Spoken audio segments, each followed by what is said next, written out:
Hello, this is Rico Cavella. Welcome to this episode of Fearless Aging, where in every episode, my guests and I, we strive to offer you proven tips and strategies that you can implement immediately to greatly improve your overall health and well-being. So we're here to inspire you and empower you to become your best self so you can go out and make a bigger positive difference in the world. Now, before I introduce today's episode and our expert guest, I want to let you know that we have a new show sponsor. It's the world's healthiest coffee. It's called Cafe Pure. It has no acid and it has cordyceps mushrooms in it, which is really good for your brain, your focus, your mental acuity, and it really enhances your immune system. And it tastes great. So if you drink coffee, it makes sense to drink healthy coffee, right? So we'll put the link in the information here. But if you just go to livepure.com, then you'll see cafe pure cafe coffee, and you can order and try it out at a 25% discount. All right. So the title of today's episode is the psycho spiritual causality of physical disease and disorders. Wow, this is something that's so important, and I'm really excited to talk about it. Uh, Science and medicine both know now that stress is the primary assault weapon against our immune system, causing the vast majority of chronic medical conditions in our country. So we have a great guest. Her name is Dorothy A. Martin Neville. She's a PhD, speaker, author, consultant, master coach.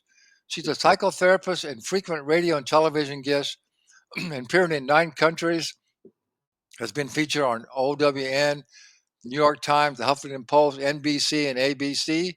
And she's been in practice for over 25 years as a clinical instructor at the University of Connecticut Medical School. She's the founder of 4 companies, and she's also a leadership coach and has first-hand knowledge of the challenges facing leaders in business and in life. So, Dorothy Martin Neville, thanks so much for being here. You're so welcome. It's a joy to be here. Yeah, this is such an important topic, and Yeah. I really congratulate you on your work because, as I mentioned, we know that stress is the precursor to just about Yeah. all chronic illnesses. So, what manifests in our mental emotional state then becomes manifests in our physical body. So tell us how you got interested in studying about stress. Well, it really started about 3 years into my practice, my private practice. I was seeing 42 patients a week as a therapist. And I started noticing that certain personalities were coming in with particular stress. This personality was coming in with breast cancer, this personality coming in with autoimmune disorders, and another one coming in with bladder disorders and so forth, or prostate disorders. And I was intrigued. And so I went and I became certified in 9 different modalities of integrative healthcare, 5 of which were in Eastern medicine, to really learn to understand the psychological and spiritual causes because disease is treated very different in the East than it is here in the States.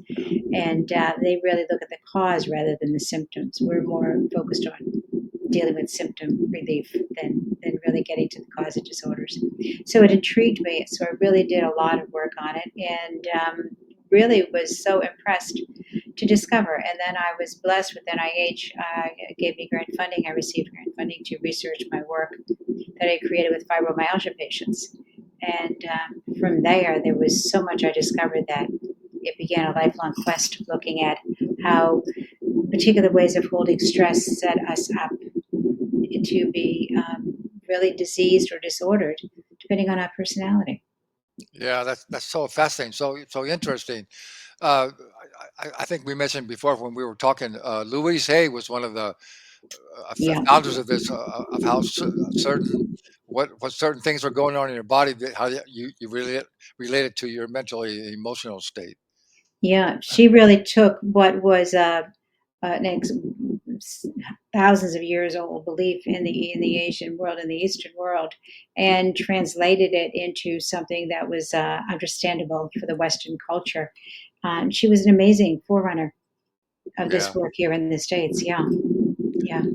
So I know you have a new book. Tell us a little bit about your new book. I know you've got about 3 other books that we should mention as well, but I know one of them really addresses this, how you can determine your personality and how that might lead to certain chronic illnesses. But what is your new book? Well, actually, I'm in the process of writing my 10th book. Oh, The book you're talking about is Your Soul Sings, Your Body Dances. right. Okay. And that deals with the five personality styles, five personality constructs, their strengths, their limitations, and the diseases they are predisposed to. Because each personality style holds stress differently. You know, some people appear very laid back, very spiritual or intellectual, and they tend to have more conditions with bones, muscles, ligaments, and tendons. And Mhm. frequently, they're not really present in this world. They're so caught in their thoughts and their ideas and their theories that they trip over things that aren't there. They can walk into things and find out in the shower at night, they discover a big black and blue mark that they have no idea when they got it, but now that they see it, it's very painful. And yet they've had it all day and hadn't noticed any pain at all because they were oblivious. They were so busy with other things, they didn't even pay attention to their bodies. You have team leaders who really are phenomenal at putting together strong teams, and they develop other conditions, you know, and so diabetes and addictions, you know, anorexia, bulimia, and all kinds of other conditions, and so on. So it's really, the book goes into great detail, the strengths, the limitations, and the diseases different personalities are predisposed to. And the last two chapters were written for lay people. It's the results of my doctoral dissertation in researching fibromyalgia. I did quantitative and qualitative research with that NIH grant funding, and really looked at, they're told it's a chronic debilitating disorder that will have them in a wheelchair and excruciating pain when they're older. And I created an 8-week protocol that over 87.5% of the people who went through my treatment group no longer were dealing with any of the symptoms of fibro. Wow, So that's so. it's amazing what we can do when we can shift our belief systems. So be sure and stay tuned, and you'll see how you can get a copy of that really important book that can be really helpful for you, help you to avoid some things in the future. But and also, I know you have a women's mastermind that's coming up in January, so we'll talk about that as well. but but again, I want to just talk a little bit about the whole how it works. You know, what are some of the stresses that people can avoid and how stress is really just leading their life and leading them down the path to chronic illness. Talk a little bit about that. Well, stress is, I mean, it's really a byproduct of our beliefs. I mean, we in the Western, I lived in the Caribbean for 10 years, and it's a very different approach to life there than it is up here. And I currently live in the Northeast here in the United States. But in our culture, there's so much emphasis on productivity, on success, on achievement, that we can create crises where none exists. You know, if I don't get this client, I'm going to lose my business. If I don't get this client, I'm going to lose my house. I'm going to be out in the street. I'm going to be all this catastrophe that we create, when in fact, if you don't get this client, you'll do something else. You'll find another client. Something else will work out and it's going to be okay. But because we tend to create extreme stress because of our perspective, rather than thinking, if I look back over my life, it's always worked out so far. Why do I think it's not going to work out going forward? And we can change our perception. And in doing so, we find out that crises are a mindset more times than not. Um, we have problems, small problems, and big problems, and problems always has a solution. We may not like the solution, but they always have a solution. And by changing that and trusting that things unfold, you know, life does not happen to us, we create it. And Yeah, how we deal with what shows up is far more important than what shows up. yeah, that's so well said. Yeah, I love that saying is life is not happening to us, it's happening for us. So everything's really a Right. learning experience, right? And it's Right. just a perception. You know, we can choose how we perceive anything, whether it's so good or bad, or whether it's going to really get us upset or stress us out. And so I would imagine when you work with your clients, you have to get them to understand, to be aware of when they're just making up all these negative thoughts about what might happen in their head, right? Isn't it? I think we've heard that 80% of the thoughts that we have are negative, and also the most majority of things that we worry about never happen. It never even come to fruition. They don't. They rarely come to fruition. You know, when you think about it, all of those things we're so terrified of that are going to destroy our lives never happen. And when things do happen, amazingly, you realize you've got the skill set to deal with it and come out the other side.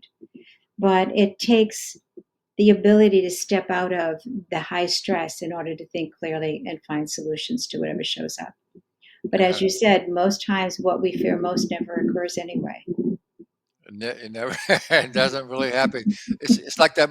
You know, one of the, I think the all time best uh, name of a book it was that one way back in the '80s. Don't sweat the small stuff, and it's all small stuff. Was It really is. And you know, we get so nervous when we have young kids about what if they fall and hurt themselves? What if they're going to heal? If they fall down, even if they fall down and break an arm, they'll get a cast put on it. It shall heal and life will go on. You know, things happen and we recover. And we go into fear that we won't. This is the one thing we won't recover from, except until we do. You so know, yeah, until we do. Yeah, you mentioned the Caribbean, and you know, I spent a lot of time in Hawaii and stuff. You know, the hang loose in Hawaii. right? Yeah, It's just it's kind of interesting that it's not that we don't want to be, you know, accomplish a lot of things to be successful, but still, life's not supposed to be a struggle. Life's supposed to be enjoyable. So you got to make life fun and enjoy it, and you can still and actually when you're having more fun and enjoying your life, I think you'll actually be more successful than if you're just all stressed, just pushing too hard. it really does. You know, I grew up in the housing projects in the inner city in Boston. Mhm. And, you know, we can say folks who are really in low income in the inner city and in projects or tenements, um, there's no happiness there. When in fact, there was lots of laughter. There was lots of violence. There was lots of horrific, traumatic things taking place. But there was also laughter. There was also friends that you played with, that you did things with. So no matter where we are, we can find joy. You know, just think of Nelson Mandela when he was in prison all those years. He Yeah, said, "They imprisoned my body, they didn't imprison my soul or my heart." You yeah, know, it's what's our perception? And that, again, the stress comes about because of what we anticipate. It really comes about because of where we are at the moment. It's because of what we anticipate. And what we anticipate is so much dependent upon our perspective. yeah. There's another great saying that I love. You know, whenever we have a challenge, we're always going to have challenges. That's okay. That's how we learn and grow. Right. And so when you have a challenge, don't focus on the problem, but focus on the solution. There's always a solution, as you said. Yeah, and you know, and so much of we try new things, and you know, if we're truly living this life and not surviving it, we're always trying new things. We're expanding, and there's fear when we expand and do something we've never done before. But if we trust ourselves, if we have that level of inner peace, we have that level of security, the realization that all the things I feared, I've come through. All the things I dreaded, I've walked out of. And it doesn't matter what it was. Sometimes I fell and I fell hard, but I stood up, healed, and kept on going. And Yeah, when we realize that we have a proven ability already, whether we're in our 30s, 40s, 50s, 60s, whatever it may be, that we've survived so much and we've come out the other side. So, yeah, what it says is that we've got the ability to handle whatever life shows us and whatever we choose. And when it's something brand new, starting a new business or expanding a business or doing whatever that may be, that I can expand this business and I always look at the worst case as well as the best case. Worst case scenario, it fails or I go bankrupt. Best case scenario, it becomes far greater than I ever imagined. And at that point, I will have all the people and all the staff in place. I will have what I need in place to make this work. I will have brought in all the support systems I need, and I will succeed beautifully. Not necessarily always easily, but beautifully. But I can make it as hard as I choose or make it as smooth as I choose by yeah, bringing in the people I need. And if it doesn't work, if it goes into bankruptcy, I can survive that as well. You know, yeah, so when you look at the worst case and best case, either way, you're going to be okay. yeah. it's just like there's been a lot of angst and despair and unhappiness with the election, all this what's been going on with the election. But no matter which way you think, we'll survive it somehow. Yeah. Yeah, yeah, That's absolutely. that's one of those that, yes, I've been since the elections last week, and I left on a business trip Wednesday morning at 4:45. I left my house in the morning to drive to the airport, so I didn't have any time to watch TV, and I'm grateful for that. I did not Yeah, want to see all of it. But yeah, once I got to the airport, the phone calls started coming in from clients, from friends, from yeah, family. Of, oh my yeah, God, what do we do? We breathe. yeah, We breathe. And for those who thought this is the best thing since sliced bread, well, here we are. We're going to see what happens as we go forward. yeah. All We'll right. see about that. We'll For see those, about that. yeah, and for those who don't, um, we'll be okay. We need to Yeah, look at what we need to do to go forward. yeah. And So and can't let again, we can panic and become immobilized and then become physically ill and have no ability to do anything. yeah, we can't let it stress us out. We just got to realize that, sometimes things have to get, we have to take a few steps back before we can really move forward. And apparently that's what's going on. But we'll do it. We'll absolutely do it. Okay, we're going to take a short 60-second break. I have an important message for you. And when we come back, we're going to talk a little bit more about your books and your women's mastermind that's coming up. Thank All, you. all right. Hello. Sometimes there's a little delay. Come on, message. That's okay. How long have you been doing this? Uh, been doing the TV shows? Yeah. Yeah, we started. Hello, I'm Rico Cavella, creator of the Ageless Living Lifestyle. If you are concerned about premature aging and you want to avoid disease and old age, and you want to live a more healthy, energetic, and vital long life, I have proven solutions for you. So, number one, go to agelessliving.lifestyle.com and take our aging quiz to see how well you are doing. And number two, book your free coaching session with me to discuss your wellness challenges, and I promise to get you going on the right track. You can transform your health and your life, and I can help.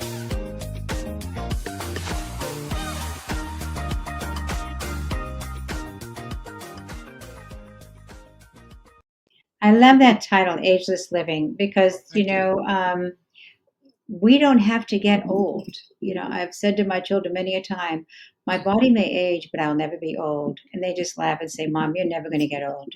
It's a mindset. And we That's work so, out to the extent that we can work out. We eat the best way we know how. We get outside when we can. I'm not a big cold weather person, and we're moving into very cold weather up here in the Northeast. yeah, So but we do what we can to keep the joy. If you stay filled with joy, you stay young. If yeah, you stay absolutely. filled with adventure and the love of what's coming next, you're young. You're full of vibrancy and passion for whatever's coming. It's so good to hear you say that. Not many people understand that, but that's our motto. That's my motto, Ageless Living Lifestyle. We Yeah, have to age, but we don't have to become old in the process. There's ever. there's a big difference. Old is just a state of your mind and a state of your body, and it's those are choices, how you care for your mind and how you care for your body. And Right. you, as a psychologist, you really understand that, and so that's so good. I'm happy to have you validate that. That's so good. Well, Well, you know that. tell us about. Make sure we still have enough time here. Tell us a little bit about your women's mastermind that's coming up. What's that going to be about? Yep, it's starting at the end of January, and that's for women in business who want to take themselves and their business to the next level. And what I deal with is we do hard and soft skills. So one week we may be talking about branding, another one we're talking about, are you living up to the brand? Do you own the brand? Or is this something that's way out there and you're hoping to achieve? How can I get you to that spot where you can live the best of your dreams and own it already and then just unfold and expand into it? So it really looks at the emotional and spiritual pieces of taking ourselves and our business to the next level. Because so often I see women have a dream this size and they think of expanding it. And I say, what if we go like this? What if we just make it that much broader and just create a dream that's even bigger? I don't know that I can do that. I don't know if I'm ready for that. Well, let's see what happens. I don't have an agenda for them, but it really is supporting the belief systems, looking at what are the belief systems getting in your way of highly succeeding, and what skill sets do you need to develop in order to make that happen. And we're far more capable than we believe.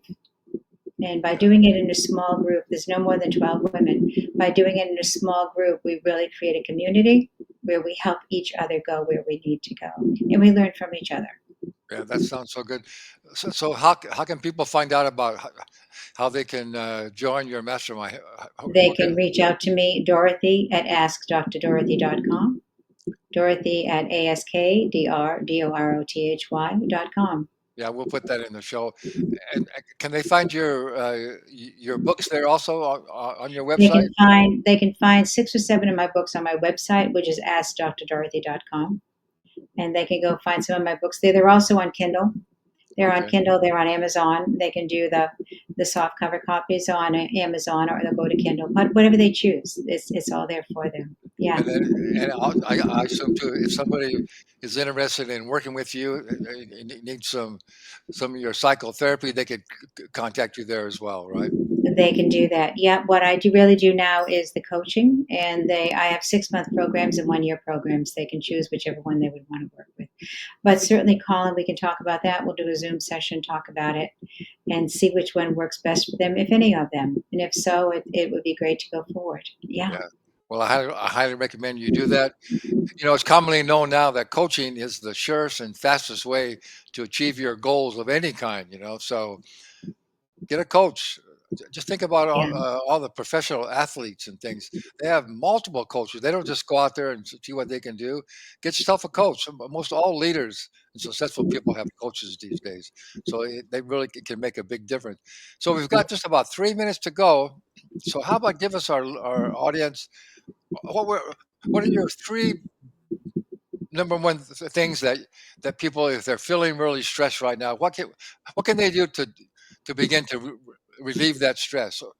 What are your three top things? The first thing, truly, it seems simplistic, but it's what people forget: to stop, to sit still, and to breathe. When we stop trying to handle or take care of or manage and control everything out there, and we separate. You know, the way I used to phrase this to my students, I had a school of integrative health for 19 years, was just sit in the chair and put this huge bubble around you, like an igloo, all around you, and sitting inside, just breathing and let it go. When you keep coming back to who you are, you know, as an embodied soul or an embodied essence, you know, we're intrinsically holy and good. And when we are grounded and present, we have universal wisdom. We have all the understanding that we need.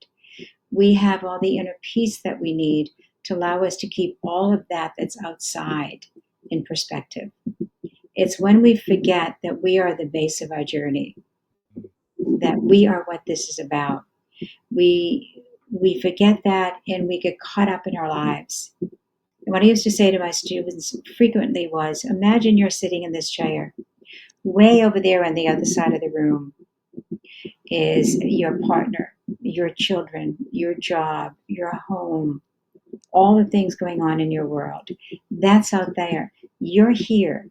You've created that world. You've chosen at this moment in time to live in that world. You are not that world. And when we forget that we exist here in the life we've created, and it is a life we've created, that's out there. We need to stay separate from the life we've created Mhm. because we are so much more than it, Yeah, which is why we had the ability to create it. We created those relationships, we created that lifestyle. We are far larger than it. When we forget that, we get caught up in it and we disappear in our own lives. It is so important that meditation or reflection, whatever you call it, it can be through yoga, it can be through anything. But coming back and remembering I exist apart from the life I've created, that can support you in achieving amazing amounts of peace, calm, and separation from the lives we've created so that we can walk out there again at peace and able to deal with it.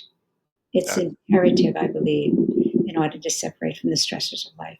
yeah. That's so well said. Of course, I want to add too, just real quickly, is uh, if you're feeling stressed, Go out and get some exercise. Move your body. Walk, swim Always, is one of the best ways to reduce stress as you possibly can. always, yeah. And the fresh air is such a gift. That's such a gift. And also, I just want to add to, as you were saying, you've created that life out there. And if you're not quite so happy with some of the results, realize Change it. you can create something else, right? You can create something else. Well, Dr. Dorothy Neville, thank you so much. Thanks for your great work.